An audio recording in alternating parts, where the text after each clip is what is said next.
ఆయనకు చెప్పండి. నేను చెప్పేది మీరైనా అర్థం చేసుకోండి. చాలమ్మా చాలు,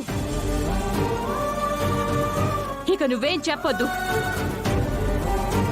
నువ్వు నా ఇంటి కోడలుగా పనికిరావని చెప్పాను, నా మాట వినలేదు.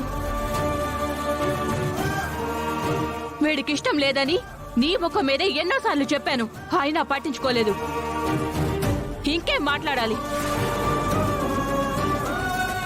ఛీ, అసలు ఇంట్లో ఉండాలంటేనే మనశ్శాంతి లేకుండా పోతుంది.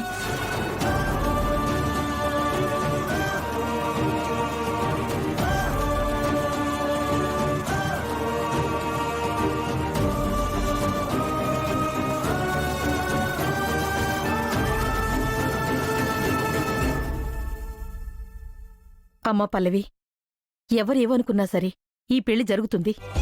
పెళ్లి జరగొచ్చు బామ్మగారు, కానీ మీ మనవడు. చూడమ్మా, మొదటి నుంచి వాడికి నీ మీద ఎందుకో కొన్ని విషయాల్లో అయిష్టం ఏర్పడింది.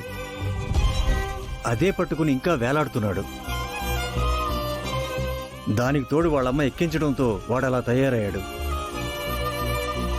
పెళ్లి కాలేదు కాబట్టి ఇంకా వాదనలతో సరిపెడుతున్నాడు. పెళ్ళైన తర్వాత వాడే అర్థం చేసుకుంటాడు. మెల్లిమెల్లిగా అన్నీ అవే సర్దుకుంటాయమ్మా. నువ్వు అనవసరంగా ఆలోచించి నీ మనసేమి పాడు చేసుకోవద్దు.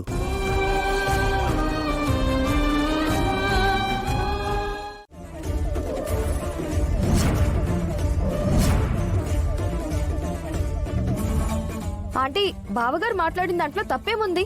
తప్పు కాక ఏంటి? వాళ్ళిద్దరికీ నిశ్చితార్థం జరిగింది, పెళ్లి ముహూర్తాలు కూడా పెట్టుకున్నాం. ఇప్పుడు పెళ్లి చేసుకోననడం తప్పు కాదా?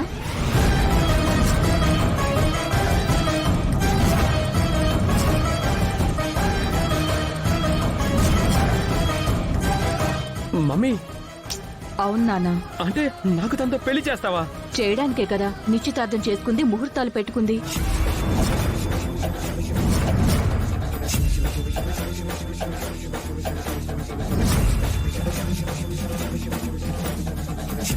ఆంటీ, ఏం మాట్లాడు?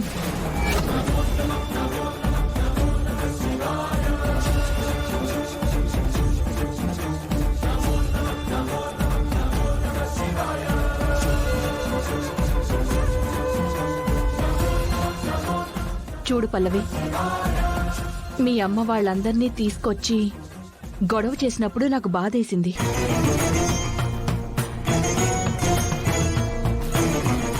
ఆ కోపంతోనే నేను బయటికి వెళ్ళిపోయాను.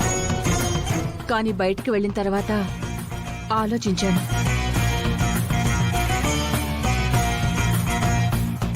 గుండం అలా ఎందుకు చేయాల్సి వచ్చిందో ఆలోచిస్తే అర్థమైంది.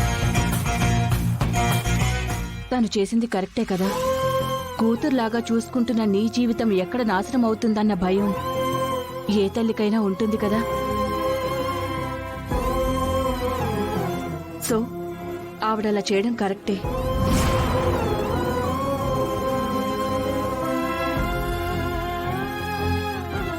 సుమా, మాట్లాడుతుంది నువ్వేనా? ఏ, నేను మూర్ఖురాల్ని అనుకున్నారా? ఇంతకాలం పల్లవి విషయంలో మూర్ఖురాలిగా మూర్ఖంగానే ఉన్నాను. తర్వాత ఆలోచించి చూస్తేనే జరిగిన అన్నిట్లోనూ పల్లవి గుండమల తప్పు కంటే నా తప్పే ఎక్కువ ఉందనిపించింది.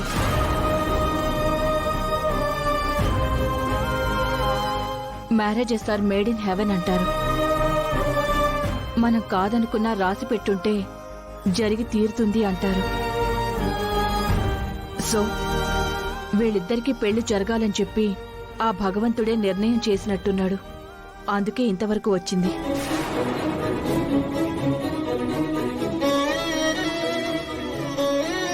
చూడు చరణ్,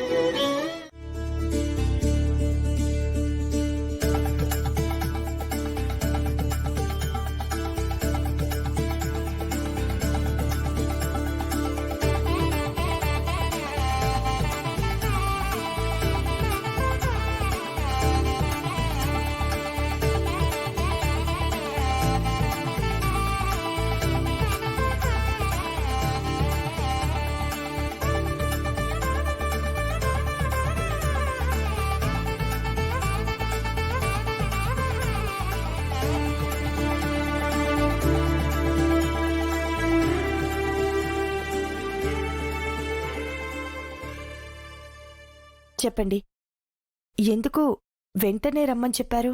అసలు మీ ఇద్దరి పద్ధతి నాకేమి నచ్చలేదు అని చెప్పడానికి.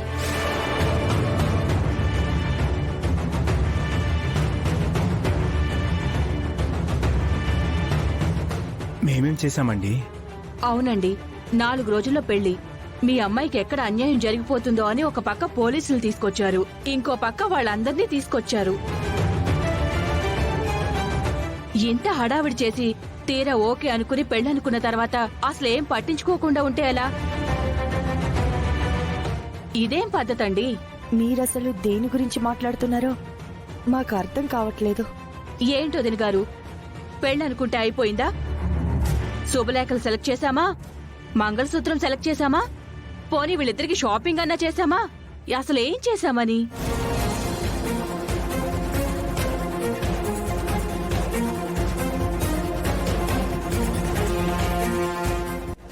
ఏం చేశామని? ఏం అత్తయ్య గారు, పెళ్ళంటే ఇవన్నీ ఉండాలి కదా.